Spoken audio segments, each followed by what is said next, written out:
Very good evening बच्चों। तो बच्चों आज हम शुरू कर रहे हैं दक्षिण अमेरिका का फिजिकल मैप।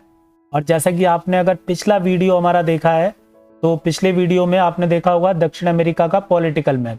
और उस पॉलिटिकल मैप में हमने बहुत सारे देशों को देखा था, उनकी राजधानियां देखी थी और बहुत सारे अन्य फैक्ट भी आपको बताए थे। आपको सिर्फ ये करना है कि आप अपना एटलस ले लीजिए और उस एटलस में दक्षिण अमेरिका यानी कि साउथ अमेरिका का फिजिकल मैप खोल लीजिए और जैसे मैं बोल रहा हूँ बिल्कुल उसी तरीके से देखते जाइए और निशान लगाते जाइए। और इसका इफेक्ट इतना ज़्यादा होता है कि आपको ये चीज़ें हमेशा याद रहेंगी।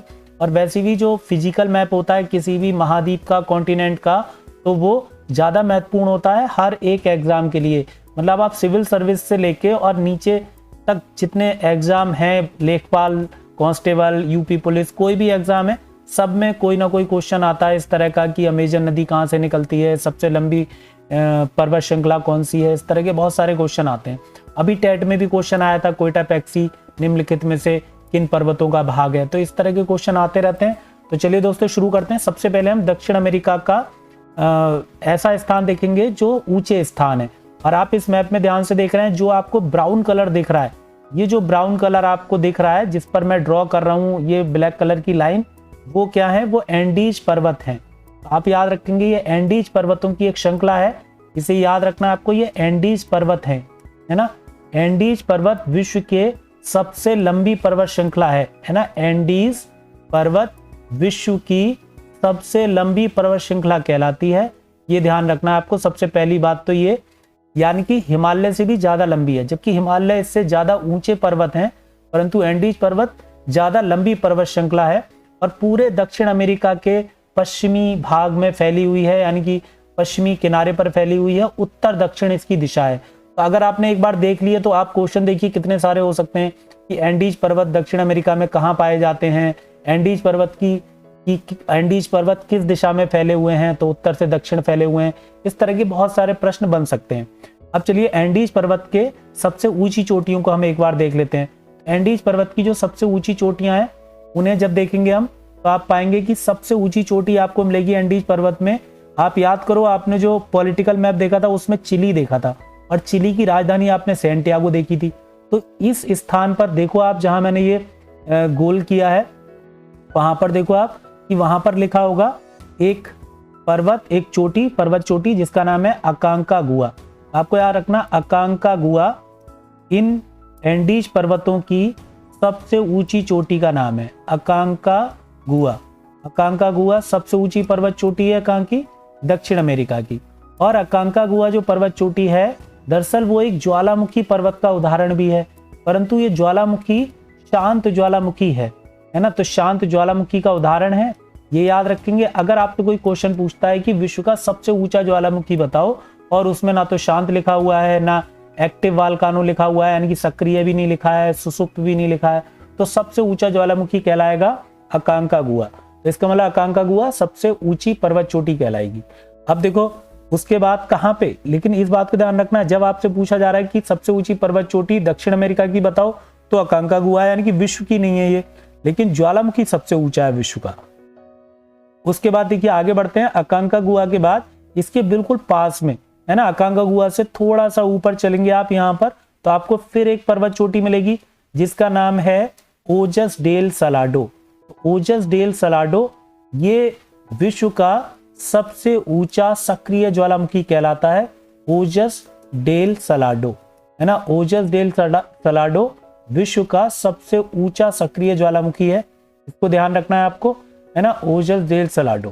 तो आप अपने एटलस में निशान जरूर लगा लें। अगर आपको नहीं मिल रहा है तो मुझे कमेंट बॉक्स में लिखकर पूछ सकते हैं, कॉल कर सकते हैं, व्हाट्सएप पे मैसेज कर सकते हैं। आपको हर तरह की सुविधाएं दी जा रही हैं। तो ओजस डेल सलाडो जो है ना, विश्व का सबसे ऊंचा क्या है? सक्रिय ज्वालामुखी है। इस बात को याद रखेंगे।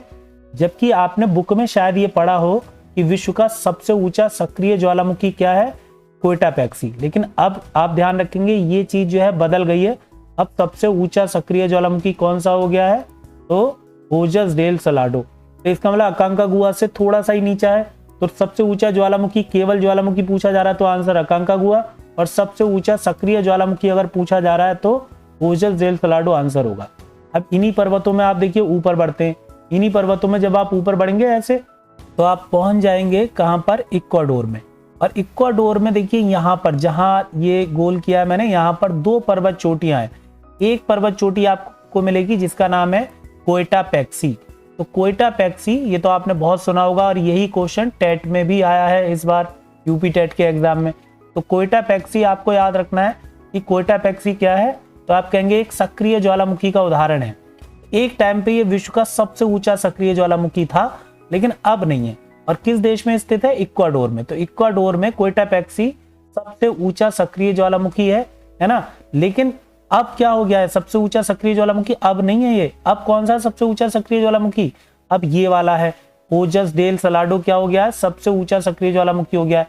तो इसका मतलब जब आपसे प्रश्न पूछा जाए तो पहले प्रायोरिटी इस पे देंगे, यानी कि फर्स्ट नंबर का हो गया, और ये सेकंड नंबर का याद रखेंगे, ठीक है। फिर देखो यहाँ पर एक और ज्वालामुखी पर्वत है कोयटापेक्सी के बिल्कुल पास में, यहाँ पर आप पास में ही देख लीजिए, जिसका नाम है चिम्बरेज़ो, है ना। बिल्कुल पास में होगा, ऊपर या नीचे हो सकता है थोड़ा सा, लेकिन होगा बिल्कुल उसी के पास में। तो चिम्बरेज़ो क्या है, यहाँ पर एक ज्वालामुखी पर्वत का उदाहरण है। तो इसका मतलब चिम्बरेज़ो हो गया, कोयटापेक्सी हो गया, ओजस डेल सलाडो, अकांकागुआ, ये सभी ज्वालामुखी के उदाहरण हैं। कोई शांत है तो कोई सक्रिय है, लेकिन है सारे ज्वालामुखी, और सभी क्या है, ऊंची ऊंची पर्वत चोटियां हैं। तो एक क्वेश्चन तो बहुत ही सिंपल है, और वो क्वेश्चन क्या है, वो क्वेश्चन है कि ये पर्वत चोटियां किस पर्वतों का भाग है। तो एंडीज पर्वतों में पाई जाती हैं। ये आप एंडीज पर्वत जरूर याद रखेंगे, एंडीज पर्वतों में स्थित हैं ये सारी पर्वत चोटियां। चलिए दोस्तों अब आगे बढ़ते हैं। तो इसके एंडीज पर्वत में आपने जितनी भी पर्वत चोटियां थी, जो महत्वपूर्ण पर्वत चोटियां थी, वो आपने देख ली। अब इसके बाद हम कुछ और ऊंची भूमियों को देखते हैं, यानी कि कुछ और पर्वत या पठारों को देखते हैं। चलिए देखिए अब आगे बढ़ते हैं, और देखिए यहाँ पर जहां पर आप देख रहे हैं, देखिए यहाँ पर इस जगह पर ये भी देखो ऊंचा स्थान है। मैंने आपसे कहा ये कि जो ब्राउन कलर दिख रहा है आपको, वो ब्राउन कलर क्या है, ऊंचे स्थान है। ये कहलाती है गुयाना की उच्च भूमि। तो गुयाना की उच्च भूमि कहाँ पर है, ये वेनेजुला के आसपास पड़ती है। वेनेजुला और यहाँ पे गुयाना एक देश भी है। तो गुयाना की उच्च भूमि है यहाँ पर, है ना। इस बात को ध्यान रखेंगे कि गुयाना की उच्च भूमि कहाँ पर है ना, दक्षिण अमेरिका में स्थित है। तो सबसे देखो नॉर्मल क्वेश्चन जो होते हैं वो यही होते हैं कि किस महाद्वीप में है। तो आपसे वनडे एग्जाम के लिए तो आप इतना याद रखें कि कौन सी चीज किस महाद्वीप का भाग है। तो क्वेश्चन बिल्कुल ऐसे ही होगा कि पंपास घास के मैदान किस महाद्वीप में पाए जाते हैं, एंडीज पर्वत किस महाद्वीप का भाग है। तो यही सबसे मेन क्वेश्चन है। तो गुयाना की उच्च भूमि कहाँ पर है, दक्षिण अमेरिका में। उसके बाद देखिए फिर एक और ऊंचा स्थान देख लेते हैं, और वो ऊंचा स्थान है ये जो आप देख रहे हैं। ये थोड़ा हल्का ब्राउन कलर है यहाँ पर, यानी कि यहाँ पर ज्यादा ऊंचाई नहीं है, और इसे हम कहते हैं ब्राजीलियन उच्च भूमि। तो ब्राजील की उच्च भूमि है, तो इसे कहते हैं ब्राजीलियन उच्च भूमि। तो ब्राजीलियन हाईलैंड इंग्लिश में, और वैसे हिंदी में ब्राजीलियन उच्च भूमि कहते हैं इसे। तो ब्राजीलियन उच्च भूमि जो आप देख रहे हैं, दरअसल ब्राजीलियन उच्च भूमि है ना, 2 चीजों के लिए फेमस है, यानी कि 2 खान है यहाँ पर बड़ी फेमस। ब्राजीलियन उच्च भूमि में एक खान पाई जाती है जिसे हम कहते हैं, देखिए यहाँ पर एक खान पे आप निशान लगा सकते हैं, जिसका नाम है अमापा खान। अमापा खान फेमस है मैग्नीज उत्पादन के लिए।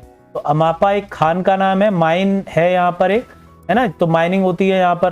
तो ये अमापा खान फेमस है किसके लिए, तो आप याद रखेंगे मैग्नीज उत्पादन के लिए। यहाँ पर मैग्नीज का खनन होता है। मैग्नीज एक क्या है, मिनरल है, खनिज है। तो मैग्नीज उत्पादन के लिए फेमस है अमापा खान। फिर एक खान पे यहाँ पे और निशान लगा लीजिए, देखिए ये आपके मैप में मिलेगी नहीं, तो इसीलिए आपको याद रखना निशान लगाना है ना। कहीं भी पॉइंट लगा के ब्राजील में लिख लीजिए कि ये ब्राजील में है और ब्राजीलियन उच्च भूमि में स्थित है। एक दूसरी खान है जिसका नाम है इटावेरा। इटावेरा एक और खान है, और इटावेरा फेमस है किसके लिए, तो आप कहेंगे इटावेरा फेमस है लोहे के लिए। तो इटावेरा खान लोहे की एक प्रसिद्ध खान का नाम है ना, लोह खान है, जिसको याद रखेंगे लोहे की खान, है ना, लोह खान है ये। और वो मैग्नीज खान थी अमापा खान। तो इस तरीके से दोनों खान कहां पर हैं, ब्राजील की उच्च भूमि में स्थित हैं। चलिए दोस्तों अब देखिए ये आपने ऊंचे ऊंचे स्थान देख लिए है ना, और यहाँ के ऊंचे स्थानों के कुछ खास बातें देखी। इसके अलावा हम इस दक्षिण अमेरिका के कुछ भौगोलिक स्थितियों को और देखेंगे, मतलब वो भौगोलिक नाम आपसे पूछे जा सकते हैं, है ना, जैसे मोटो ग्रासो का पठार कहाँ पर है जैसे ग्रान चाको कहाँ पर है, इस तरह के बहुत सारे प्रश्न आपसे पूछे जा सकते हैं। तो बच्चों अब आगे बढ़ते हैं और अब हम दक्षिण अमेरिका की कुछ भौगोलिक स्थितियों को देखते हैं। कुछ भौगोलिक नाम हैं जिन्हें एक साथ करेंगे, उत्तर से दक्षिण की तरफ चलेंगे, नॉर्थ टू साउथ। तो देखिए सबसे पहले आपको देखो यहाँ पे जहां आप ये स्थान देख रहे हैं, ये स्थान कहलाता है लानोस। तो देखो एक बार हम यहाँ पे लिख लेते हैं, अगर देखने में आपको कोई प्रॉब्लम होगी तो मैं जहां पर व्हाइट कलर साफ है वहां पर लिख देंगे हम बाद में सबको क्रम से। तो ये लानोस क्या है, लानोस घास के मैदान है ना, लानोस घास के मैदान है। और ये सभी घास के मैदान आप याद कर सकते हैं कि ये घास के मैदान कहलाते हैं उष्ण कटिबंधीय घास के मैदान, यानी कि लानोस एक क्या है, ग्रासलैंड है। आप देखो ये एक आपको शायद याद हो, मैंने कभी पहले ऑफलाइन क्लास में तो बताया ही होगा ये सब बच्चों को, कि आपने शायद कभी पढ़ा हो कि इस तरह का एक कॉन्सेप्ट है और उस कॉन्सेप्ट में क्या याद रखेंगे आप कि जो भी कर्क और मकर रेखा के बीच में आपको जो भी वन मिले या जो भी स्थान मिले, चाहे मरुस्थल मिले कोई, चाहे वो घास के मैदान मिले, चाहे फॉरेस्ट मिले, यानी कि कर्क और मकर रेखा के बीच में जो भी चीजें मिले वो सभी कैसी कहलाएंगी, उष्ण कटिबंधीय, यानी कि ट्रॉपिकल जोन क्लाइमेट वाली कहलाएंगी। तो ट्रॉपिकल क्लाइमेट जोन वाले हैं ये कौन, लानोस घास के मैदान। तो लानोस घास के मैदान फेमस है और कहां पर ये, दक्षिण अमेरिका में। इन्हें आप सवाना प्रकार के घास के मैदान भी कह सकते हैं। तो क्वेश्चन आपसे ये पूछा जाएगा कि सवाना प्रकार के घास के मैदानों को दक्षिण अमेरिका में क्या कहा जाता है, तो इन्हें कहा जाता है लानोस। और उसके बाद देखिए नीचे आपको मैं अभी बता ही चुका हूं, ये क्या है, गुयाना की उच्च भूमि। बिल्कुल क्रम से एक बार लगा लेते हैं सभी को तो आपको याद रहेगा, और सभी इस तरीके से आगे बढ़ती जाएंगी चीजें दक्षिण की तरफ। तो गुयाना की उच्च भूमि है, अभी जैसे मैंने आपको बताया था, एक बार हमने दोबारा लिख दिया है, चलिए कोई बात नहीं, 2 बार हो गया ये। गुयाना की उच्च भूमि के बाद आप आगे बढ़ेंगे और आपको आगे बढ़ के देखिए यहाँ पर जो ग्रीन कलर में दिख रहा है आपको, ये पूरा ग्रीन कलर में इतना बड़ा क्षेत्र में जो दिख रहा है ये सब कहलाता है सैलवास। मतलब ये सैलवास के घने वन हैं, विश्व में सबसे घने वन कहलाते हैं सैलवास के वन। और ये जैसे कि मैंने अभी आपको ये एक कॉन्सेप्ट बताया था कर्क और मकर रेखा के बीच वाले भूमि को, तो ये कर्क और मकर रेखा के बीच वाले स्थान है, इसलिए सैलवास के वन क्या कहलाएंगे, ये कहलाएंगे सैलवास के वन उष्ण कटिबंधीय, यानी कि ट्रॉपिकल जोन के सदाबहार वन। तो उष्ण कटिबंधीय सदाबहार वनों का उदाहरण क्या है, सैलवास है। तो ये सदाबहार वन कहलाते हैं, है ना, सैलवास, क्योंकि ये इतने ज्यादा घने वन हैं कि सूरज की किरणें जमीन तक नहीं पहुंचती और बहुत ज्यादा ऑक्सीजन प्रोड्यूस करते हैं। तो इतनी बड़ी मात्रा में ऑक्सीजन प्रोड्यूस करने के कारण इन वनों को एक नाम दिया जाता है और इन वनों को कहा जाता है पृथ्वी का फेफड़ा। तो ये पृथ्वी के फेफड़े भी कहलाते हैं या लंग्स ऑफ द अर्थ कहे जाते हैं। तो इन्हें पृथ्वी का फेफड़ा कहा जाता है, लंग्स ऑफ द अर्थ कहा जाता है। ये क्वेश्चन कई एग्जाम में पहले भी आ चुका है, तो इसे याद रखेंगे। इसके अलावा सैलवास और एक चीज के लिए फेमस है कि सैलवास में विभिन्न प्रकार की लकड़ी पाई जाती है, विभिन्न प्रकार के पेड़ पाए जाते हैं, वृक्ष पाए जाते हैं। और इनमें से एक वृक्ष है जो बड़ा फेमस है, जिसे कहते हैं वालसा। तो वालसा जो लकड़ी होती है, वालसा का जो वृक्ष होता है, वो बहुत हल्की लकड़ी मानी जाती है, सबसे ज्यादा हल्की लकड़ी के लिए फेमस है ये, है ना, वालसा वृक्ष। तो सबसे ज्यादा हल्की लकड़ी जिससे कि फर्नीचर बनाया जाता है बड़े पैमाने पर, तो इसलिए इसे वालसा को याद रखना कि वालसा कहाँ पाई जाती है, सैलवास के वनों में। और ये सैलवास के वन कहाँ है, अधिकांश ब्राजील में, और महाद्वीप दक्षिण अमेरिका। तो सबसे ज्यादा हल्की क्या है, लकड़ी है ये, है ना, जिसे हम वालसा कहते हैं। इसके अलावा बड़े पैमाने पर इन्हीं सैलवास के वनों में, है ना, रबड़ का उत्पादन भी होता है, यानी कि रबड़ के वृक्ष पाए जाते हैं बहुत बड़ी मात्रा में। तो सैलवास काफी फेमस वन है, उष्ण कटिबंधीय सदाबहार वन है, काफी हानि पहुंचाई जा रही है इस समय और इन वनों को, और इस पर काफी चर्चा भी होती है। तो याद रखेंगे सैलवास के वन कहाँ पाए जाते हैं, दक्षिण अमेरिका में। ठीक है दोस्तों, आगे बढ़ते हैं। अब सैलवास वनों के नीचे जब आप आएंगे तो आपको मिलेगा मोटो ग्रासो का पठार। ये जो स्थान आप देख रहे हैं, ये स्थान कहलाता है क्या, मोटो ग्रासो का पठार। तो मोटो ग्रासो का पठार याद रखेंगे कहां पर है, तो मोटो ग्रासो का पठार, है ना, कहां है, दक्षिण अमेरिका में। तो मोटो ग्रासो का पठार दक्षिण अमेरिका में स्थित है। और इसके अलावा कुछ नहीं लिखना है, आपके एटलस में ये नाम दिया होगा, है ना, अच्छे से देख सकते हो। जो मैं कह रहा हूँ कि ये दिया है तो दिया होगा, बाकी जो नहीं दिया है उसे आप निशान लगा के लिख लेंगे। माटो ग्रासो का पठार मिलेगा आपको। फिर माटो ग्रासो के पठार के बाद देखिए एक स्थान यहाँ पे लिखा होगा कैंपस। तो कैंपस यहाँ पर घास के मैदान हैं और सवाना प्रकार की घासें हैं ये भी। तो कैंपस याद रखेंगे, देखिए यहाँ पे कैंपस है। कैंपस एक चीज के लिए फेमस है, यहाँ पर एक वनस्पति पाई जाती है जिसे येरवा कहते हैं। एरवा नामक वनस्पति है। ये जो एरवा वनस्पति है ये बिल्कुल चाय की तरह का एक पेय पदार्थ है। जैसे चाय होती है, चाय की पत्तियां होती हैं जिससे हम चाय निकालते हैं, है ना। असम में जो चाय के बागान है उस तरह की पत्तियां। तो एरवा भी क्या एक वनस्पति है जो चाय की तरह का क्या है ना, बिल्कुल चाय के समान क्या है, एक पेय पदार्थ है। तो चाय की तरह का एक पेय पदार्थ होता है ना, जिसे हम एरवा के नाम से जानते हैं, जो कहां पर है, कैंपस में पाया जाता है। और फिर कैंपस के बाद आपको याद होगा ये ब्राजीलियन उच्च भूमि, आप ये देख ही चुके हो, यह भी मैंने पीछे बताया था कुछ देर पहले। तो ये ब्राजीलियन उच्च भूमि, इसे आप याद रखेंगे। और इसके अलावा इसमें हमने 2 खान भी आपको बताई थी, अमापा और इटावेरा। तो इसे रिवाइज भी हम करते जा रहे हैं इस बात को। चलिए दोस्तों अब आगे बढ़ते हैं। आगे देखेंगे आप तो आपको नीचे देखिए जहां पे थोड़ा ग्रीन स्थान है, यहाँ पर आपको मिलेगा ग्रान चाको। तो दोस्तों ये जो ग्रान चाको है, ये ग्रान चाको जो है ये एक लो लैंड ग्रासलैंड है, मतलब नीची भूमि का एक ग्रासलैंड है। यहाँ विभिन्न प्रकार की वनस्पति भी पाई जाती है। तो ये याद रखेंगे ग्रान चाको, है ना, कहाँ पर है। तो ग्रान चाको कहाँ पर है, ये है दक्षिण अमेरिका महाद्वीप में। उसके बाद ग्रान चाको के बाद आप थोड़ा और नीचे बढ़िए, और जब आप और थोड़ा सा नीचे बढ़ेंगे ग्रान चाको के बाद, तो आपको एक स्थान मिलेगा पंपास।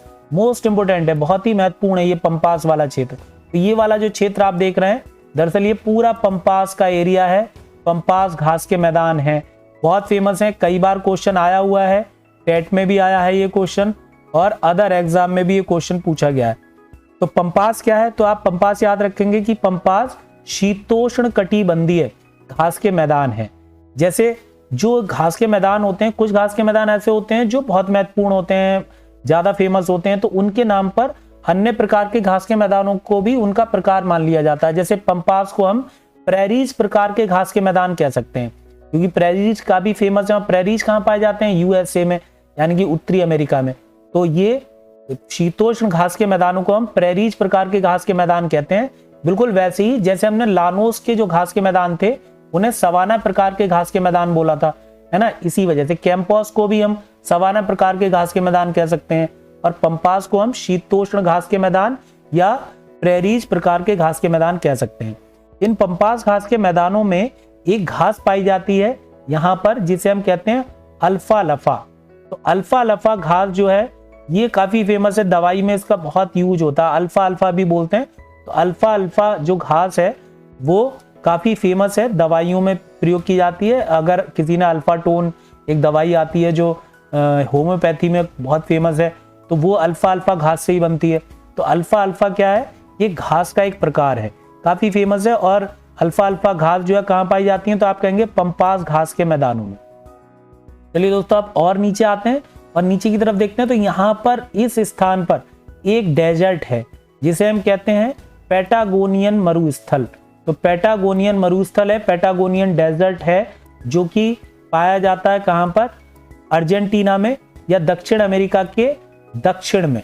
पैटागोनियन क्या है, मरुस्थल है या डेजर्ट है। मुझे उम्मीद है कि आपको अच्छे से सब लिखा हुआ दिखाई दे रहा होगा। हमने पिछला वीडियो बनाया तो शायद उसमें कुछ प्रॉब्लम भी थी, लिखा बाद में जा रहा था, बोल में पहले रहा था, लेकिन इसमें काफी ठीक चल रहा है। अब तक की क्लास तो बिल्कुल ठीक है। और मैंने कहा ना आपसे कि हम लगातार सुधार करते जाते हैं, है ना, पिछले वीडियो से ज्यादा अच्छे और एफर्ट डालते हैं। तो हर बार आपके लिए हम कोशिश जारी रखे हुए हैं।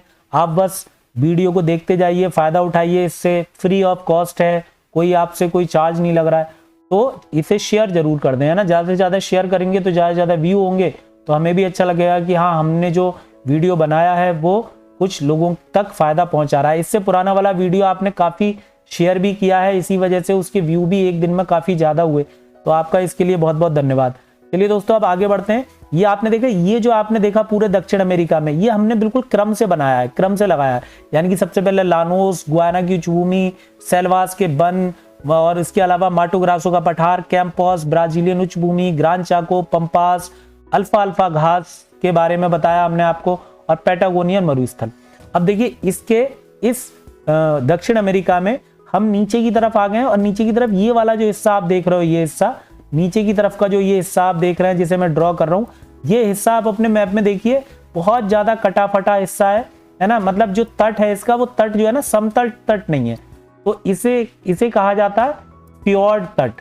तो ऐसे तट जो बहुत ज्यादा कटे फटे होते हैं, है ना, जो बहुत ऊबड़ खाबड़ होते हैं, उन तटों को हम फ्योर्ड तट कहते हैं। ऐसे तटों पर कभी कोई बीच नहीं बन सकता, जैसे गोवा बीच आपने सुना है फेमस, मियामी बीच है अमेरिका में, उस तरह के बीच यहाँ नहीं हो सकते, क्योंकि कैसा है, बहुत ही कटा फटा ऊबड़ खाबड़ तट है। और ये तट जो है ना बहुत सालों में बर्फ के बड़े बड़े ऊंचे ऊंचे पहाड़ जो होते हैं, जो समुद्र में तैरते रहते हैं, है ना, वो उन बर्फ के टुकड़ों ने इन तटों को कई हजारों लाखों सालों में क्या कर दिया, बिल्कुल बिल्कुल बर्बाद करके रख दिया। तो इसलिए इन्हें फ्योर्ड तट कहा जाता है। तो ऐसे तट आपको जहां भी मिलेंगे उन्हें हम फ्योर्ड तट कहेंगे। चलिए अब आगे बढ़ते हैं। एक और देखिए जगह जहां आपने चिली का एरिका देखा था, आपको याद होगा, वहां पर एक मरुस्थल है। देखिए ये वाला जो हिस्सा है, इस हिस्से में एक मरुस्थल है, और इस मरुस्थल को हम कहते हैं अटाकामा मरुस्थल। तो अटाकामा डेजर्ट कहाँ स्थित है, तो आप कहेंगे चिली में है और दक्षिण अमेरिका में है। अटाकामा मरुस्थल बहुत ही शुष्क मरुस्थल का उदाहरण है, यानी कि ड्राइएस्ट डेजर्ट भी आप कह सकते हैं अटाकामा मरुस्थल को। तो ये पाया जाता है कहां पर, चिली में या दक्षिण अमेरिका में। तो देखिए दोस्तों, हमने जो भौगोलिक स्थितियां हैं, जो उच्चावच हैं, उनके बारे में हमने बात की है। बहुत सारे स्थान आपने देखे, है ना, ज्योग्राफिकल कंडीशन आपने देखी है किसकी, दक्षिण अमेरिका की। अब हम इसकी और कुछ जो चीजें हैं बची हुई वो और देख लेते हैं। तो बच्चों अब देखते हैं हम इस दक्षिण अमेरिका में नदियों को।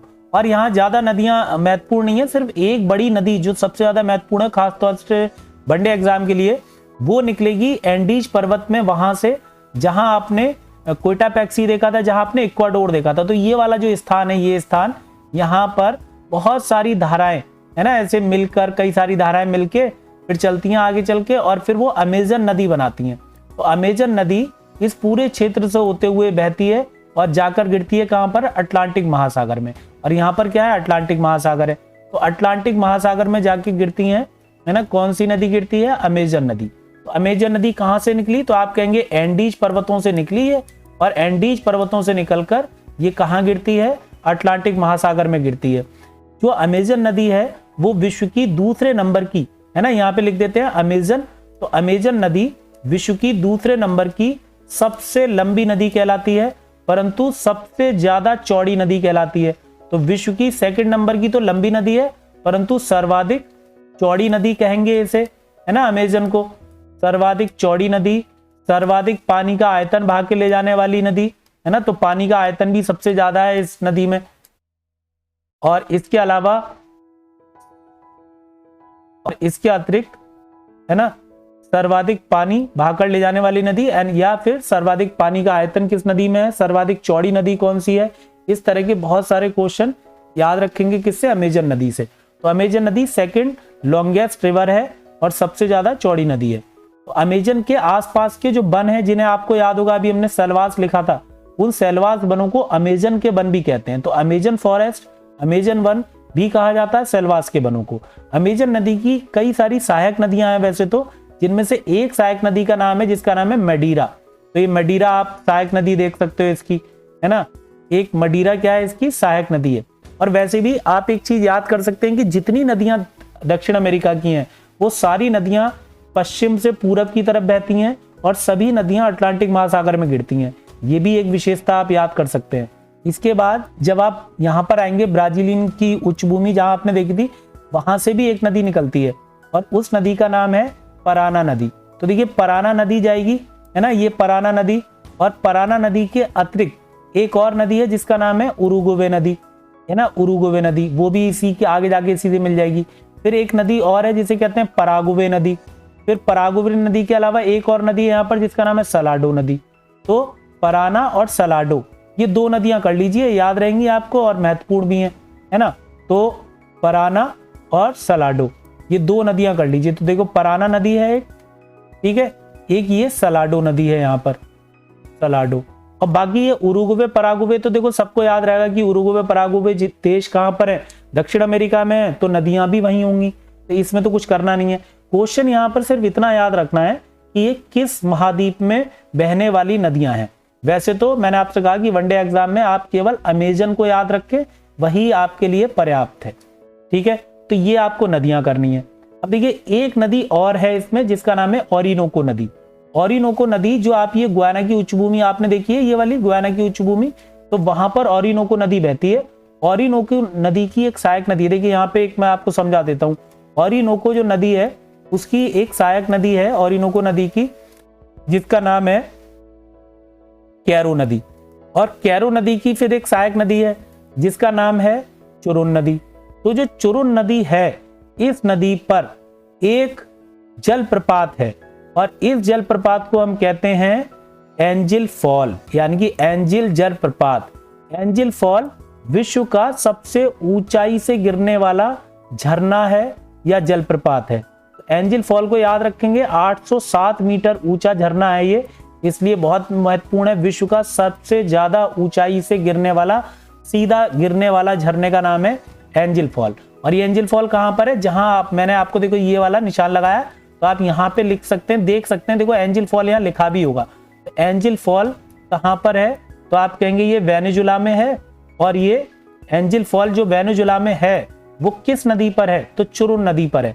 अगर चुरुन नदी ऑप्शन में ना आए तो कैरो ऑप्शन में हो सकता है, अगर कैरो ऑप्शन में नहीं हुआ तो ओरिनोको ऑप्शन में हो सकता है। इसलिए हमने आपको पूरी बात समझाई कि चुरुन नदी कैरो की सहायक है, कैरो जो है ओरिनोको की सहायक है, और फिर यही जो जल है वो एंजिल फॉल के रूप में नीचे गिरता है। तो ये विश्व का सबसे ऊंचाई से गिरने वाला झरना बन जाता है, 807 मीटर की ऊंचाई से गिरता है। बहुत ही महत्वपूर्ण झरना है, विश्व का सबसे ऊंचा। चलिए अब एक और चीज जो बची है वो और देखते हैं, और वो है एक झील, है ना। वैसे दो झीलें आपको देखनी है, और दो झीलें देख लीजिए। एक झील तो आप देखो यहाँ पे देखेंगे, ये वाला, यहाँ देखो हल्का सा स्काई ब्लू कलर दिख रहा है आपको, है ना, ब्राउन कलर के अंदर, इसका मतलब ये झील है। और इस झील का नाम है टीटीकाका झील। तो टीटीकाका जो झील है वो टीटीकाका झील काफी प्रसिद्ध है, इसलिए कि एक तो ये विश्व की सबसे ऊंचाई पर स्थित नौगम्य झील है। तो विश्व की सबसे ऊंची नौगम्य झील कौन सी है, उसका नाम है टीटीकाका। तो विश्व की सबसे ऊंची नौगम्य झील का नाम है टीटीकाका झील, है ना। नौगम्य, नौगम्य का मतलब जहां पर नौका चलाई जा सके, क्योंकि जो ऊंची झीलें होती हैं वो बर्फ से ढकी रहती हैं पूरे साल, तो नौगम्य तो हो नहीं सकता, यानी कि नौका तो चलाई नहीं जा सकती। लेकिन ये इसकी विशेषता है झील की, कि ऊंचाई पर होने के बावजूद भी यहाँ पर नौकायन आसानी से किया जा सकता है। तो सबसे ऊंची नौगम्य झील का नाम है टीटीकाका झील, और ये कहाँ स्थित है, तो ये बोलिविया और पेरू की सीमा पर है। देखिए ये क्वेश्चन पहले आ चुका है, इसलिए इसे हम थोड़ा सा कर लेते हैं। यहाँ पे मैं ऐसे निशान लगा देता हूँ कि कौन कौन से देशों के बीच है। तो बोलिविया एक देश है यहाँ पर, तो बोलिविया, है ना, और इसके अलावा एक देश है पेरू। तो बोलिविया और पेरू की सीमा पर स्थित झील का नाम है टीटीकाका झील। ये झील एक और चीज के लिए फेमस है, और वो है टिन उत्पादन। तो बड़े पैमाने पर यहाँ पर टिन का उत्पादन भी होता है, यानी कि टिन का खनन होता है झील के आसपास के इलाकों से, इसलिए ये टीटीकाका झील प्रसिद्ध झील है। एक तो इस झील को याद रखना है आपको। एक झील और देख लीजिए, और वो झील आपको मिलेगी वेनेजुला में। देखिए यहाँ भी हल्का सा स्काई ब्लू कलर दिख रहा होगा आपको। तो यहाँ पर जो झील है उस झील को हम कहते हैं, है ना, उसे हम कहते हैं मराकाएवो झील। तो मराकाएवो जो झील है वो वेनेजुला में स्थित है, और वो तेल उत्पादन के लिए फेमस है, यानी कि पेट्रोलियम का उत्पादन होता है मराकाएवो झील में। तो मराकाएवो झील पेट्रोलियम उत्पादन के लिए फेमस है। और इसके अलावा ये जो झील है ना वो इस तरह, देखिए इस तरह से दिखती है वो झील ना, इस तरह से दिखेगी आपको ऊपर की तरफ ऐसे बनी हुई। तो इसका जो मुंह है ना वो समुद्र में खुला हुआ है, ये वाला हिस्सा क्या है, खुला हुआ है समुद्र के अंदर, समुद्र की तरफ को। तो ऐसी झीलें जिनका मुंह समुद्र में खुला हुआ होता है वो कयाल झील कहलाती हैं, या लैगून झील कहलाती हैं, या इन्हें बैक वाटर लेक भी कहते हैं। तो कयाल झील या लैगून झील या बैक वाटर झील का उदाहरण कौन सी झील है, मराकाएवो झील। तो इस प्रकार से देखिए आपने बहुत सारी चीजें जो आपने देखी, है ना, दक्षिण अमेरिका में, ये सब बहुत महत्वपूर्ण क्वेश्चन है, पहले आए हुए हैं, आगे भी आ सकते हैं। तो मैं आपसे उम्मीद करता हूं कि आपको ये दक्षिण अमेरिका का मैप बहुत अच्छे से समझ में आ गया होगा। अगर आपको ये वीडियो पसंद आया है तो प्लीज़ कमेंट बॉक्स में लिख के बताएं, और अगर इसमें कोई कमी आपको लगती है कि कोई चीज़ देखने में दिक्कत है, समझ में नहीं आया, या मैंने जल्दी बोल दिया, या कुछ भी जो भी आपको लगता है वो आप बेझिझक कमेंट बॉक्स में लिख के बताएं, जिससे कि हम उसमें सुधार कर लेंगे और हम जल्द ही अब अगला वीडियो बनाएंगे। देखिए हमने दक्षिण अमेरिका का पूरा मैप बता दिया है आपको, पॉलिटिकल बता दिया पिछले वाले में और फिजिकल बता दिया है सेकंड वीडियो में। अब जो थर्ड वीडियो हम बनाएंगे ज्योग्राफी का, उसमें आपको अफ्रीका महाद्वीप घुमाएंगे और अफ्रीका महाद्वीप में हम देखेंगे कि अफ्रीका महाद्वीप किस तरह का है, उसमें कौन कौन सी नई नई चीजें हैं। तो वो हम क्या करेंगे, अफ्रीका महाद्वीप को करेंगे। दोस्तों हमें उम्मीद है कि आपको ये वीडियो पसंद आया होगा। आपने इस वीडियो को शुरू से लेकर एंड तक देखा, उसके लिए आपका बहुत बहुत धन्यवाद। जय हिंद।